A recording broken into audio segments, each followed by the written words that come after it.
Bem, Fábio, agora a gente vai com mais uma entrevista, né? Começando agora no nosso jornal, a gente vai falar agora com Rubens Ferreira Júnior, que ele é advogado especialista em direito administrativo e tributário, e vai falar sobre a reforma administrativa do Estado de São Paulo, proposto pelo governador João Dória no projeto 529/2020. Bom dia, doutor Rubens, seja bem-vindo ao Jornal da Rede Alesp. Bom dia, é um prazer estar com vocês mais uma vez. Prazer é nosso, doutor. Doutor, para começar aqui o nosso bate-papo, o projeto de lei 529 de 2020, né, ele estabelece medidas voltadas ao ajuste fiscal e ao equilíbrio das contas públicas e das providências correlatas. A pandemia gerou impacto em todos os entes federativos. Qual a consequência em não haver uma reorganização entre o que se arrecada e o que os estados gastam, doutor Rubens? Na verdade, a sua pergunta é muito pontual, porque antes da gente entender o que é uma reforma administrativa, a gente tem que entender o que é uma democracia. Democracia, ela não se termina quando você vota, né? Quando você tem o sufrágio propriamente dito. Na verdade, nós trabalhamos o tempo inteiro em prol da população brasileira, como um todo, e não de forma setorizada. Eu analisei o projeto de lei, mas eu também assisti algumas manifestações na tribuna da Alesp. O curioso é que um dos argumentos que mais me chocou é o seguinte: olha, nós não podemos extinguir alguns institutos, alguns realmente entendem que realmente não deveriam ser extintos, mas ok, não devemos extinguir os institutos porque essas pessoas têm famílias e essas pessoas têm que receber o seu salário e têm que trabalhar. Veja, é a mesma coisa. Você tem um determinado salário que você recebe todo mês. Você vai continuar pagando coisas que você não precisa? Vamos supor, você tem lá um clube de acionistas, né? Ou então uma associação que você nunca foi. Você vai continuar pagando? Sendo que você não tem mais interesse? Não, não vai. O Estado é a mesma coisa. O Estado é como se fosse a casa da gente. E a gente tem que zelar pela casa da gente. Com a pandemia que nós tivemos, com a Covid-19 e tudo mais, essa verba salarial, que aí a gente está falando, né, em casa, ela diminuiu. Então, nós temos duas perspectivas. Não é possível que você realize uma reforma tributária fiscal, propriamente dita, sem você ter uma reforma administrativa. Isso é óbvio. Se você continuar gastando o que você gastava, você tem que ter contrapartida para isso. Se você não tem como arrecadar porque as pessoas, o comércio, ele está impedido, não consegue se desenvolver, o Estado vai quebrar. E o Estado vai buscar recursos aonde? Vai ser, aí ele tem que cobrar das grandes empresas, por exemplo. Tudo bem. O que vai acontecer com as grandes empresas? Elas vão começar a ter evasão e vão começar ou a sonegar tributos, porque não vão conseguir sobreviver, né? Ou então deixar de pagar os tributos, ou pior ainda, elas podem simplesmente fechar as portas e irem para situações mais atrativas, né? Para panoramas mais atrativos. É um equilíbrio muito delicado. Então, esta reforma administrativa que está sendo feita, ela tem que realmente ser feita e ela tem que ser feita de tempos em tempos.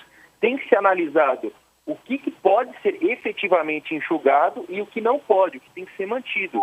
Sempre com base na população paulista, né? Para conseguir dar um melhor gerenciamento de recursos dos nossos tributos que são pagos. Afinal de contas, o Estado ele não produz riqueza sozinho, nós somos o tesouro.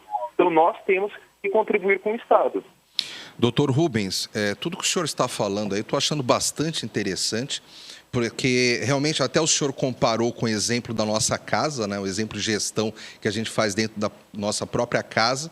Então, não seria a melhor argumentação simplesmente falar de empregos que serão perdidos. É preciso administrar caso a caso, talvez, pelo que o senhor está falando aí, tenha órgão que realmente tenha que ser extinto, tenha órgão que não deva ser extinto, mas tudo isso é preciso ser administrado, analisado caso a caso, para que nos coloque tudo no mesmo balaio, vamos assim dizer, né?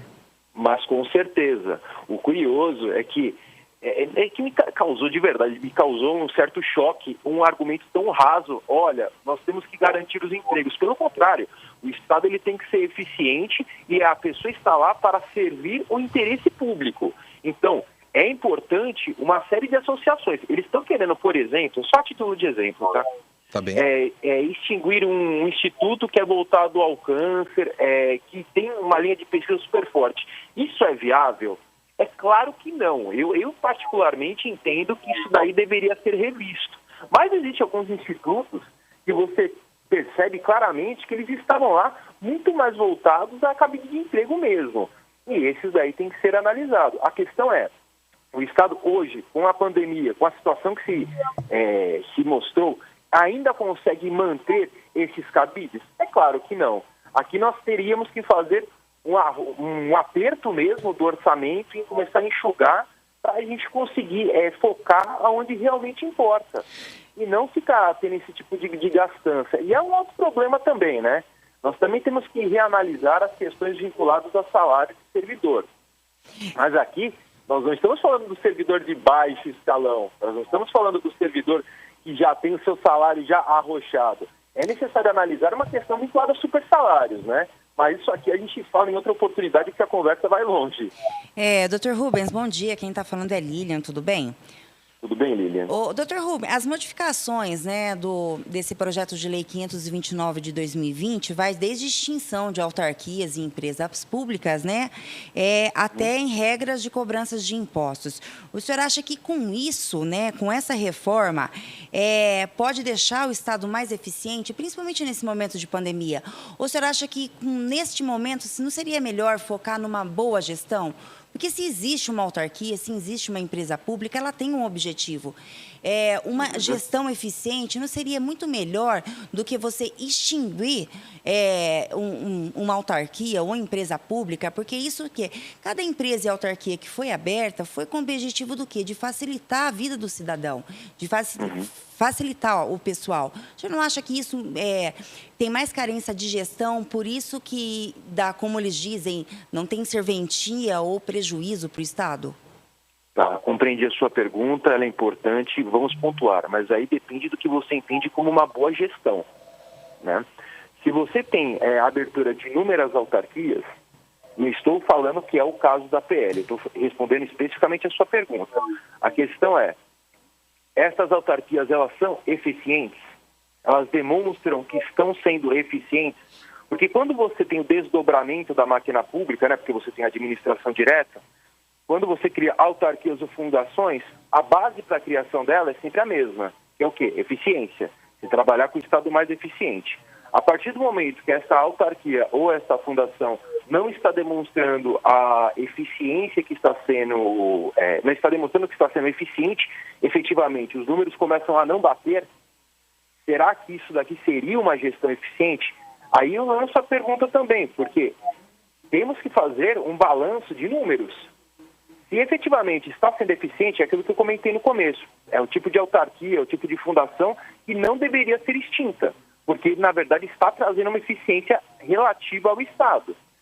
Agora, se você demonstra que essa eficiência, né, esse desenvolvimento, essa autarquia, ela foi criada e a gestão se manteve de forma ineficiente, ou pior ainda, ela se manteve estanque, não tem razão de você continuar tendo um gasto com essa autarquia propriamente dita. É como na casa da gente, né? Às vezes, ou então na empresa, você contrata, às vezes, um funcionário, pensando que ele vai otimizar um determinado setor. Aquele funcionário não está entregando o esperado. Ele vai se manter no emprego? Provavelmente vai ser feito ou um realocamento dele, ou ele vai ser dispensado. É a mesma coisa com a máquina pública. Você tem que trabalhar com as verbas que são especificadas para o governo. Então, essa questão de extinção de autarquia, isso decorre diretamente do executivo. Isso daí está correlacionado diretamente com o poder de gestão do administrador. Não que eu tenha achado que essa reforma está 100% a correta, porque tem alguns pontos dela que eu acho que são, no mínimo, autoritários. Mas tudo bem. Como o senhor, né, especialista em direito administrativo e direito tributário, se você pegar cada autarquia e ela for norteada pelos princípios do direito administrativo, que é o famoso LIMP, né, que é ser conhecido no meio jurídico, ela não está amparada legalmente como um bom serviço, como um objetivo para a população?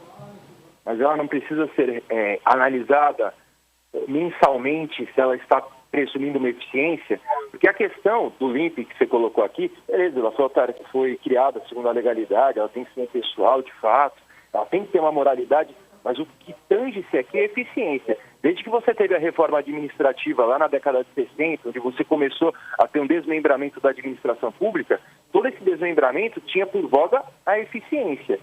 Essa eficiência, ela tem que ser comprovada e ela tem que ser auditada mês a mês. Caso contrário, não se justifica que o Estado a mantenha em todos os âmbitos. Eu reitero, para que isso aqui seja feito, tem que ser feita uma tomada de números e verificado se essa autarquia ele está pressupondo uma eficiência ou não.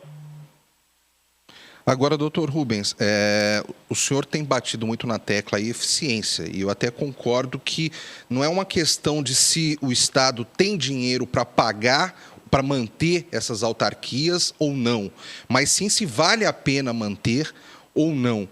Mas, a partir do momento que vem o projeto-lei por parte do governador, ele quer extinguir determinadas autarquias.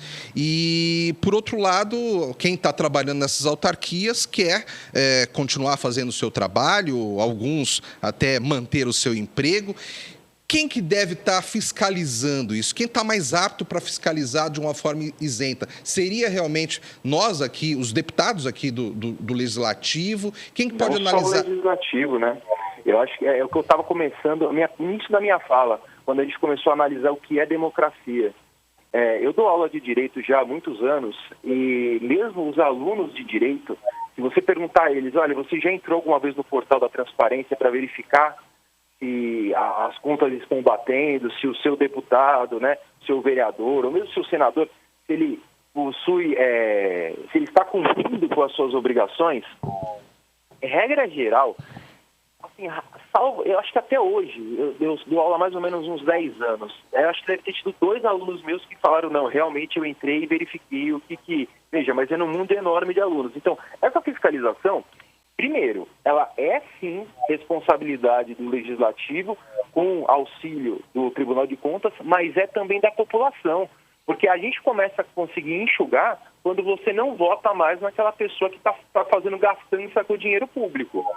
Porque você fiscalizando uma vez o que está realizando o seu deputado, e ele não está correlacionando, né? Não está entregando o esperado, não está te representando da forma adequada, você começa a mitigar no poder do voto propriamente dito. Doutor, vamos voltando falando do projeto de novo. E lá, né, dentro do projeto, que há uma previsão de uniformizar, né, a alíquota do IPVA em 4%, independente da onde que vem e quem é o comprador do carro. O que o senhor acha que uma mudança dessa vai significar para o projeto e para os proprietários de veículos? Porque o deficiente vai ter que estar pagando igual, hoje ele tem um certo privilégio justamente pela deficiência dele. O que isso muda para o Estado? Essa sua pergunta é uma pergunta um pouco polêmica. E explico por quê.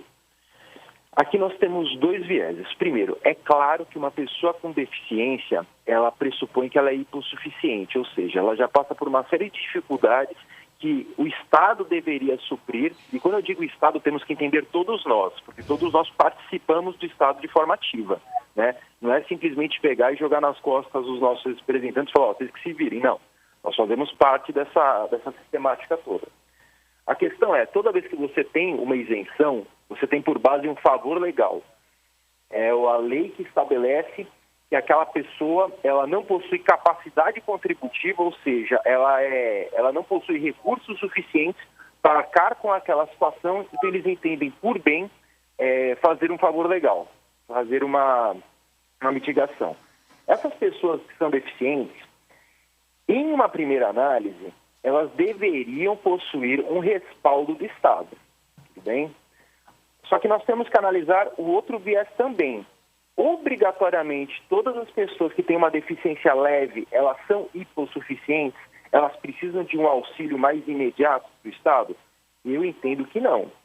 Nessa situação, você tem que analisar se essa pessoa possui recursos de forma considerável para se manter ou não. Vamos pegar um exemplo aqui. Vamos imaginar que nós tenhamos um milionário aqui no Brasil e ele seja paraplégico. Ele faz jus a esse desconto? Na sistemática de hoje, ele faz jus a esse desconto. Mas essa pessoa precisaria desse desconto ou não? Porque toda vez que nós temos uma isenção, esse favor legal, nós temos que ter por base a solidariedade social. Ele precisaria fazer o jus a essa solidariedade social? Ao meu entender, não. Ocorre que a forma como está sendo colocada, eu acredito que está sendo equivocada, porque algumas pessoas que realmente precisam desse favor legal, que possuem uma deficiência, vão ser extirpadas. E outras pessoas que não precisariam desse favor legal, elas vão continuar recebendo. Então, a base para que seja dada isenção deveria ser preponderantemente capacidade contributiva. Não o fato só de você analisar, olha, é deficiente ou não é deficiente. Nós temos que entender que quando é dada alguma isenção, a própria lei de responsabilidade fiscal, ela estabelece que você tem que dar algum tipo de compensação, que o Estado tem que buscar recursos para tentar compensar essa falta de arrecadação. Pois bem, se você tem que dar recursos para compensar essa falta de arrecadação, aonde o Estado vai buscar? Vai buscar nos demais contribuintes. Então, veja que a conta aqui é como se fosse um orçamento familiar propriamente dito. A conta tem que fechar. Então, você, Desculpa. para realizar... Pois não. Não, pode continuar, por favor. Para você realizar esse tipo de atuação, tem que ter um debate, eu acredito, sinceramente, um pouco mais aprofundado para verificarmos sobre a possibilidade de retirar essa isenção ou não. Não acredito que está sendo da forma correta, nem está sendo feito da forma correta. O senhor, como especialista, né, novamente falando em direito administrativo e direito tributário, esse projeto de lei deveria ser fracionado e criar vários outros projetos, cada um focado em direito tributário, em reforma administrativa, em extinção de autarquias. Qual que seria a posição do senhor em um melhor plano de ação que não fosse um projeto tão extenso, que cria muitas dúvidas, né, e acaba uma mistura que as pessoas, os próprios aqui parlamentares, né, é muita coisa para se analisar num único projeto, principalmente nesse momento que nós estamos vivendo de pandemia, né? Lilian, seu comentário foi brilhante, nada mais do que isso, porque chega a ser um absurdo e um atentado à democracia você ter um projeto de lei que trata sobre tantos assuntos numa atuada só. Isso dificulta a fiscalização dos nossos próprios parlamentares, da própria Assembleia, quanto do cidadão comum, que ele não tem um contato direto, ele não sabe os trâmites que correlacionam. Eu atendi há pouco tempo um cliente lá no escritório e ele comentou comigo, mas doutor, eu não estou entendendo muito bem esse projeto de lei, como é que ele está funcionando, qual seria a perspectiva, e ele abarca sobre o quê? Eu falei para ele, o jeito que está sendo colocado, ele abarca sobre o mundo, né? Ele com certeza deveria ser fracionado um para cada tipo, até porque as normas de introdução ao direito brasileiro sugerem que realmente você realize um fracionamento em assuntos para você não gerar uma confusão no administrado.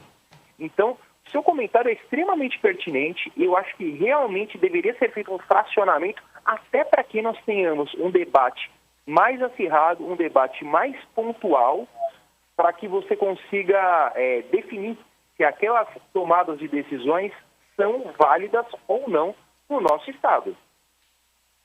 Doutor Rubens, é claro que, pelo visto, até esse debate está só começando, né? Porque é um assunto tão polêmico.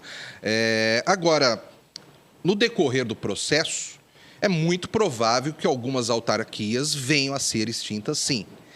Caso essas autarquias sejam extintas, é preciso que o Estado encontre forma de integrar os seus serviços e a população não ser prejudicada. O senhor acha que vai mudar muito a situação da população se algumas autarquias vierem a ser fechadas? Mudar muito, eu acho que é uma palavra forte, porque todo tipo de administração ela é feita sempre a longo prazo. A gente não pode ter a ilusão de que vai ser feito um projeto de lei e vamos resolver todos os problemas do Estado. Mas, de fato, essas pessoas que são funcionários públicos, trabalham no regime de servidores públicos de cargo mesmo, né? Eles têm um vínculo estatutário com a administração pública, elas têm que ser realocadas. Mas é bom ser lembrado que quando você tem a extinção de algum cargo público e ele decorrer de diminuição de gastos, porque efetivamente ou não existe mais, ou porque realmente não existe, é comprovado que não há mais verbas para sustentar, a estabilidade do servidor público ela claudica. Então, ele poderia efetivamente ser demitido, porque essa estabilidade seria uma estabilidade relativizada em decorrência da falta de verbas. Então, é um primeiro passo? É um primeiro passo. Conforme a Lilian falou, isso aqui não deveria ser fracionado para que você tenha uma melhor discussão, né? Para que você atenda de forma mais democrática o estabelecido nas normas? Sem dúvida nenhuma, mas sem dúvida nenhuma mesmo. A questão é um primeiro passo? Só que tem que ser refeito, tem que ser reanalisado, tem que ser fracionado para que a gente tenha um debate mais democrático. Bem, doutor, muito obrigada, doutor Rubens, pela entrevista, ter tirado um pouco as nossas dúvidas, né? E está convidado de novo para retornar aí um dia desses de novo no nosso jornal, para poder estar explicando ainda que vamos ter muitas novidades ainda referente a esse projeto. Muito obrigada pela entrevista, doutor Rubens, e tenha um bom dia. Eu agradeço o convite. Bom dia. Bom dia.